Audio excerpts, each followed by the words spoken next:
Welcome to Let Me Fix This. Enjoy the video. In this video, I will explain how to use DataGrip with PostgreSQL. First, open DataGrip and select New Data Source from the menu. Choose PostgreSQL from the list of available databases. You will then need to input your database credentials, including the host, port, database name, username, and password. It's crucial to test the connection to ensure everything is configured correctly before proceeding. This initial setup is straightforward and forms the foundation for all your database interactions. Once connected, you can begin interacting with your data. To do this, open a new query console directly from your database connection. Here, you can write various SQL statements, such as selecting specific data, inserting new records, updating existing entries, or deleting information. Execute your queries with a single click on the play button or by using a simple keyboard shortcut.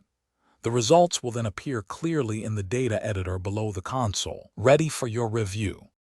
DataGrip offers robust tools for managing your PostgreSQL database structure.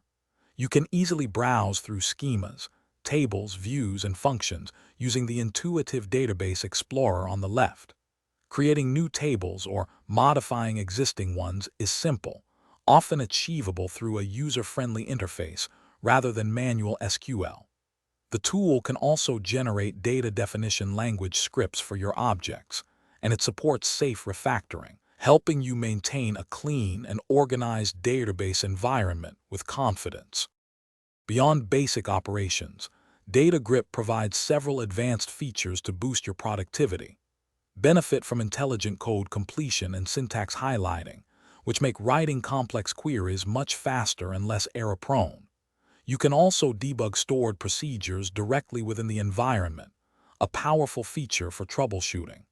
Furthermore, DataGrip allows you to compare different database schemas and synchronize changes, ensuring consistency. Finally, easily export your data into various formats, such as CSV or JSON, for further analysis or sharing.